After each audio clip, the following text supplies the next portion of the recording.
अपने हथियारों को लेकर बड़ी डींगे हाँकता है ड्रैगन। झूठे दावे करके दबदबा कायम करने का रचता है प्रपंच। दूसरे देशों को बेहद महंगे दामों में करता है सप्लाई।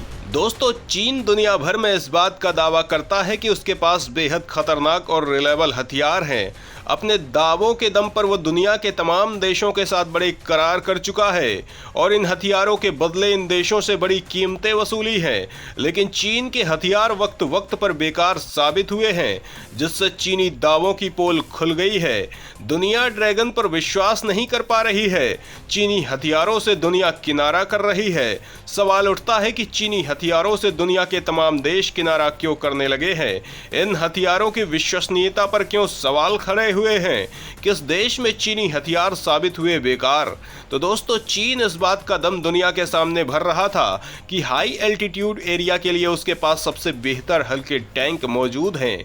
चीन अपने हथियारों की नुमाइश इस तरह से करता है मानो उससे बेहतर हथियार दुनिया में किसी के पास नहीं है। चीन ने उसी तरह VT-5 लाइट टैंक को लेकर भी दावे किए थे और बांग्लादेश सहित कई छोटे देश उसके जाल में फंस गए और लाइट टैंक VT-5 के चक्कर में बांग्लादेश को अब चीनी टैंक निर्माता कंपनी नोरिनको के चक्कर काटने पड़ रहे हैं। दरअसल बांग्लादेश ने चीन से 44 VT-5 लाइट टैंक की खरीदी की थी और अभी बांग्लादेश की सेना उन टैंक को ट्रेनिंग के लिए ही इस्तेमाल कर रही है कि उनके हालात पस्त होने शुरू हो गए हैं।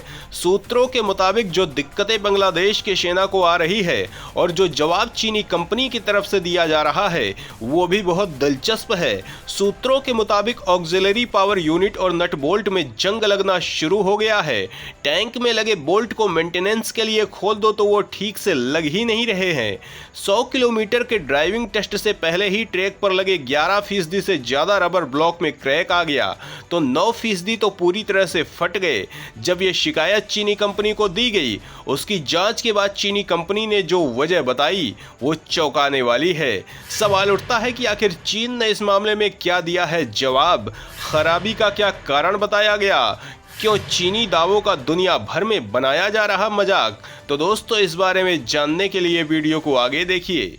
झूठ बोलकर दुनिया को बेच रहा तमाम युद्धक टैंक, खराबी होने पर नहीं दे पा रहा कोई मजबूत जवाब, भारतीय सीमा पर भी तैनात कर रखा है ऐसे सिस्टम। दोस्तों, चीनी कंपनी के मुताबिक टैंक को उबड़ खाबड़ और नुकीले पत्थरों वाली सतह पर चलाने की वजह से ये क्रैक आए हैं। अब सवाल तो ये उठता है कि क्या चीनी टैंक समतल मैदान में ऑपरेट करने के लिए बनाए गए हैं? यही नहीं, कुछ टैंक के तो पूरे ट्रैक इस पॉकेट से निकल कर बाहर आ जा रही है। यही नहीं, auxiliary power unit fuel tank में लीकेज, ड्राइव के दौरान कूलेंट लेवल में गिरावट और टैंक के अन्य पार्ट से फ्यूल ऑयल लुब्रिकेंट में भी लीकेज शिकायत आई है। चीनी VT-5 टैंक का पहला ग्राहक बांग्लादेश है। चीन ने ये लाइट टैंक तिब्बत के शिंजियांग मिलिट्री कमांड और मरीन इस्तेमाल में ला रहे हैं।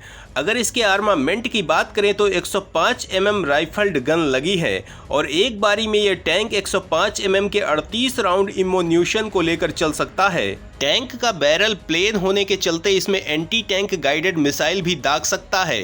ये वही टैंक है जो कि चीन ने भारतीय सेना के खिलाफ पूर्वी लद्दाख में चीन के साथ लगती LAC पर तैनात की है। ये टैंक 33 टन वजनी है और कम वजन के चलते ये आसानी से हाई एल्टीट्यूड के इलाके में ऊंचाई वाली जगह पर आसानी से चढ़ जाते हैं।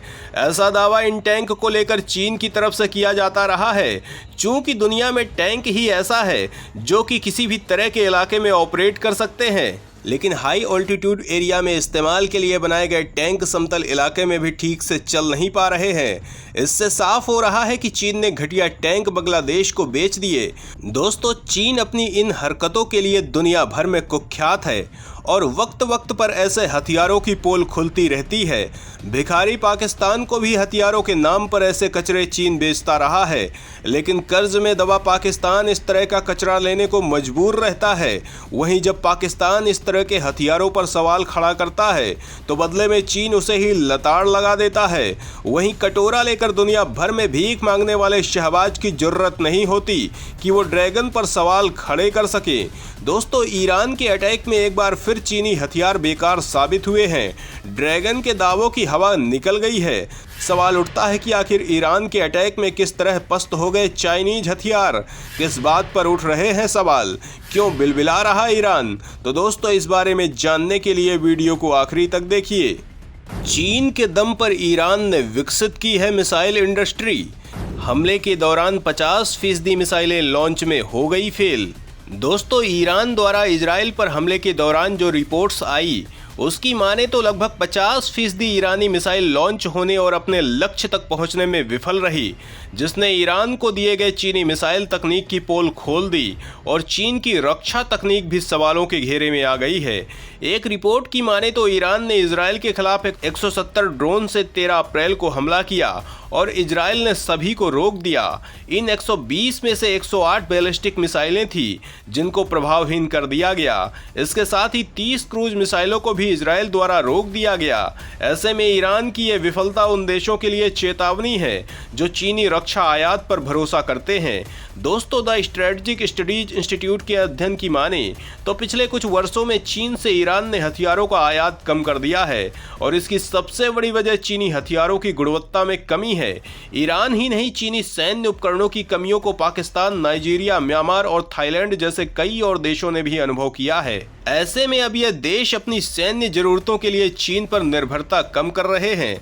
अब तक चीन J-6 fighters, T-5 tank, T-59 tank, F-6 fighters anti tank gun, T-69 tank, HY-2 रेशम कीट anti ship missile, C-801 anti ship missile, M7 कम दूरी की बैलिस्टिक मिसाइल, F-7 फाइटर्स, होंडोंग missile boat, C-701 anti ship missile, नस्र-1 और शहीद drone जैसे रक्षा उपकरण ईरान को सप्लाई करता रहा है। वहीं भारत के हथियारों की विश्वसनीयता दुनिया भर में बढ़ रही है और तमाम देश भारत के साथ रक्षा व्यापार के लिए तैयार बैठे हैं।